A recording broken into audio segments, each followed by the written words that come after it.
Hello guys, welcome back to mass study. आज पढ़ने वाले हैं ग्रामर की सीरीज में most important topic of the grammar, that is preposition. Guys, preposition is very important and I am here to talk about the list of the prepositions. आज मैं आपको बताऊंगा कि इंग्लिश में कितने प्रेपोजिशंस होते हैं, उनका इस्तेमाल कैसे होता है और सारा कुछ डिटेल में समझाने वाला हूँ। तो आई होप कि आज की क्लास बहुत ही इंटरेस्टिंग होने वाली है और आपको बहुत मजा आएगा। तो लास्ट तक बने रहिए और लाइक जरूर कर दीजिए। कोई प्रॉब्लम होती है, कोई डाउट होती है, you can write in the comment. First of all we need to understand that preposition is what? प्रेपोजिशन क्या है, पहली बात तो ये समझना पड़ेगा। दोस्तों, जो प्रेपोजिशन है ये बहुत ही इंपॉर्टेंट टॉपिक इसलिए है क्योंकि प्रेपोजिशन हर एग्जाम में आता है। कोई से भी एग्जाम ले लो, चाहे SSC, banking, railway, PSC, UPSC, 10th, 12th, 8th, 5th, मतलब प्रेपोजिशन इज एवरीवेयर। ऐसा क्यों है? क्योंकि प्रेपोजिशन के बिना आप अच्छी अंग्रेजी न बोल सकते हैं न लिख सकते। इवन अगर आपने सही प्रेपोजिशन का इस्तेमाल नहीं किया राइटिंग में या बोलने में, तो अर्थ का अनर्थ होने में देर नहीं लगती है। जी हाँ दोस्तों, प्रेपोजिशन क्या करता है? मीनिंग बदल देता है, मीनिंग चेंज कर देता है। इसीलिए हम अगर अंग्रेजी सीख रहे हैं, चाहे हम बोलना सीख रहे हो, चाहे हम ग्रामर पढ़ रहे हो, हमें प्रेपोजिशन आना बहुत ज़रूरी है।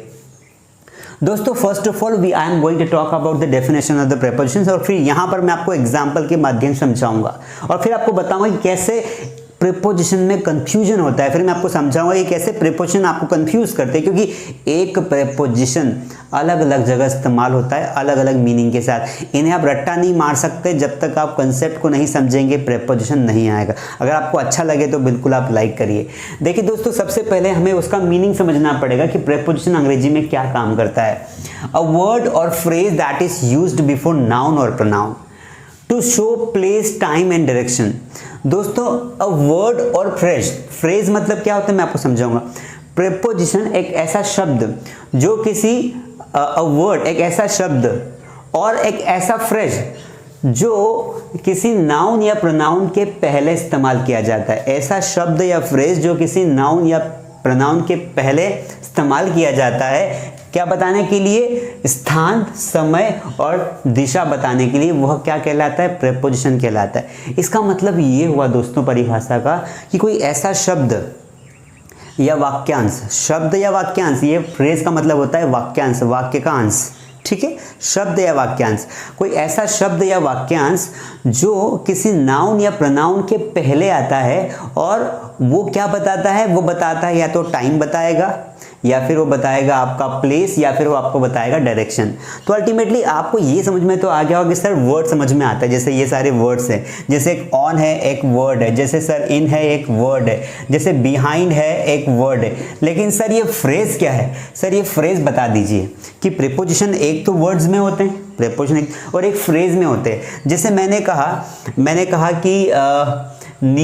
कहा कि इन ऑर्डर टू। अब मैंने कहा कि इन ऑर्डर टू, यहाँ पर दोस्तों ये एक फ्रेज है, पर यहाँ पर एक प्रेपोजिशन लगा है, इन ऑर्डर टू। जैसे मैंने कहा कि गिव अप। गिव अप क्या है दोस्तों? गिव अप एक फ्रेज है। गिव अप फ्रेज क्यों है? क्योंकि इसका मीनिंग है, बिना प्रेपोजिशन के इसका मीनिंग कुछ भी नहीं। अगर प्रेपोजिशन हटा दोगे तो गिव का मतलब क्या होता है? देना। लेकिन यहाँ पे अप लगा है, गिव अप। गिव अप का मतलब होता है त्याग देना। अल्टीमेटली फ्रेज का मतलब क्या होता है कि कोई ऐसी फ्रेज जिसमें एक या दो शब्द होते हैं, मतलब खुद का सब्जेक्ट नहीं होगा, इसमें कोई सब्जेक्ट नहीं, कोई ऑब्जेक्ट नहीं, सिर्फ किसी वर्ब के साथ कोई प्रेपोजिशन लग जाता है। जब किसी वर्ब के साथ कोई प्रेपोजिशन लग जाता है तो वो फ्रेज बन जाती है। क्या बन जाती है? वो फ्रेज बन जाती है। तो यहाँ पर उसी की बात हो रही है कि या तो प्रेपोजिशंस अकेले आते हैं, या तो प्रेपोजिशन अकेले आते हैं या फिर किसी वर्ब के साथ आते हैं, किसी वर्ब के साथ, ठीक है। जैसे लुक आफ्टर। लुक आफ्टर का मतलब क्या होता है? देखभाल करना। समझ रहे हैं? ये थोड़ा हाई लेवल है, ये वाला एरिया हाई लेवल है। हम पहले ये पढ़ेंगे, पहले सिंपल वन वर्ड वाली प्रेपोजिशन पढ़ेंगे। कौन सी पढ़ेंगे? वन वर्ड वाली। उनके नियम समझेंगे, उनके स्थान समझेंगे, कैसे एग्जाम में क्वेश्चन आता है वो समझेंगे। उसके बाद हम जाएंगे इस फ्रेजेस के ऊपर कि कैसे फ्रेज का इस्तेमाल होता है प्रेपोजिशन के रूप में। तो अल्टीमेटली प्रेपोजिशन या तो वो शब्द है या फिर वो फ्रेज है जो किसी नाउन या प्रोनाउन के पहले आती है। अब पहले कैसे आती है चलो मैं आपको समझा देता हूँ। आपको फ्रेज समझ में आ गई? फ्रेज मतलब क्या होता है? वाक्यांश या फिर शब्दों का समूह जिसमें सब्जेक्ट ऑब्जेक्ट नहीं होते, सिर्फ एक वर्ब के साथ कोई प्रेपोजिशन आ जाता है, वो होता है आपका phrase.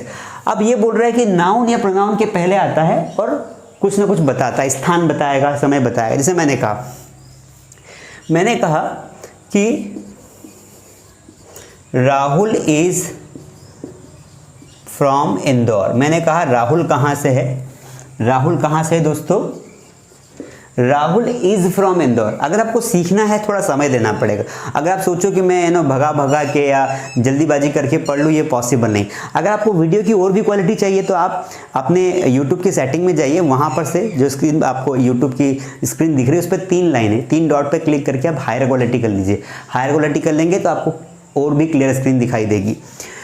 Rahul is from Indore, यहाँ पर आपको पता है दोस्तों ये राहुल जो है ना ये नाउन है और ये इंदौर जो है ये भी एक नाउन है।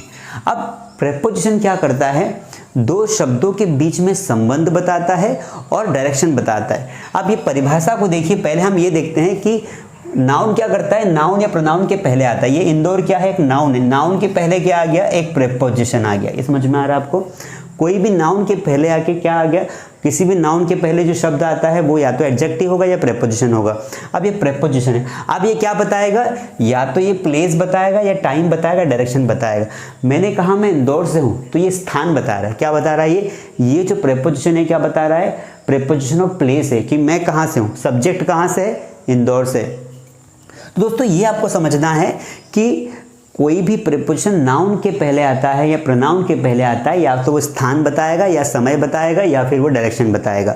अब दूसरी बात दोस्तों, ये क्या करता है, प्रीपोजिशन क्या करता है, नाउन और प्रोनाउन के बीच में संबंध बताता है। क्या बताता है, संबंध बताता है, रिलेशन बताता है। भाई अगर मेरी बात सुनिए, अगर इस प्रीपोजिशन को मैं हटा दूं तो क्या इस वाक्य का मीनिंग हम निकाल पाएंगे। ये देखिए मैंने इसको हटा दिया, इसको हटा दिया। अब देखिए यहाँ पर राहुल इज इंदौर, राहुल इंदौर बन गया। अब कोई इंसान कैसे किसी जगह हो सकता है, मैं बोलूँ कि मैं इंडिया हूँ, मैं इंडिया हो सकता हूँ क्या, मैं अमेरिका हो सकता हूँ क्या, नॉट पॉसिबल। ठीक है, तो राहुल इंदौर नहीं है, राहुल इंदौर से है। राहुल कहाँ से, इंदौर से। अल्टीमेटली इस नाउन के और इस नाउन के बीच में ये प्रीपोजिशन है जो क्या बता रहा है, संबंध बता रहा है। तो आपको डेफिनेशन आप क्लियर हो गई होगी कि 2 नाउन के बीच में या 2 प्रोनाउन के बीच में या नाउन या प्रोनाउन के बीच में संबंध बताने वाले शब्दों को हम कहते हैं प्रेपोजिशन। एक और बार ट्राई करते हैं दोस्तों, जब तक समझ में नहीं आएगा तब तक आगे नहीं बढ़ना है। ठीक है, समझ में आना पहली प्रायोरिटी है, वरना बहुत बड़े बड़े लोग पढ़ा देते हैं, ऊपर ऊपर निकल जाता है, मज़ा नहीं आता है। हम बिल्कुल बेसिक से पढ़ें, आराम से पढ़ें। एग्ज़ाम्स को टाइम है, अभी मार्च में एग्ज़ाम हो गया, अभी बहुत टाइम है, पढ़ते जाइए। देखिए जैसे मैंने कहा कि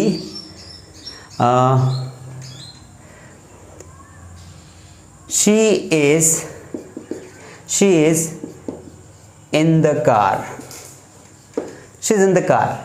ठीक है, मान लो कोई लड़की है, उस लड़की को मैंने बोला कि वह कार में है। लड़की कहाँ पर है, वह कार में। अब यहाँ पर ये इन जो है ना प्रेपोजिशन है, क्यों, क्योंकि इन ये बता रहा है कि ये वाला जो प्रोनाउन है वो कहाँ पर है, ये क्या है, ये एक नाउन है, कार एक नाउन है और ये क्या है, प्रोनाउन है।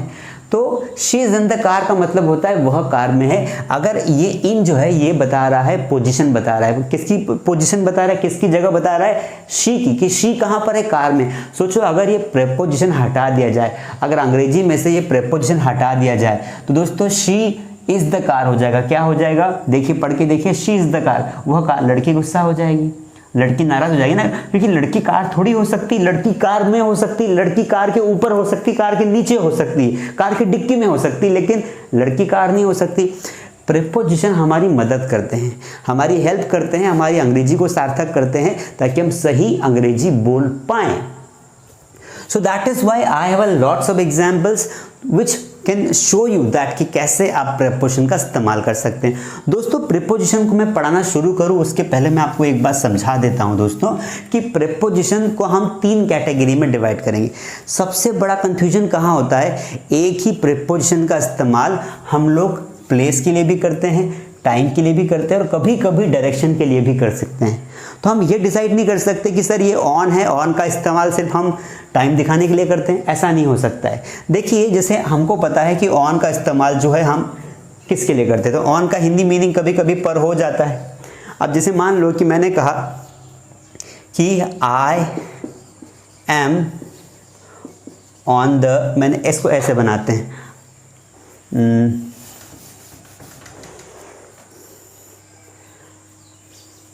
इसको बनाते द पेन, ये पेन है, the pen is on my palm.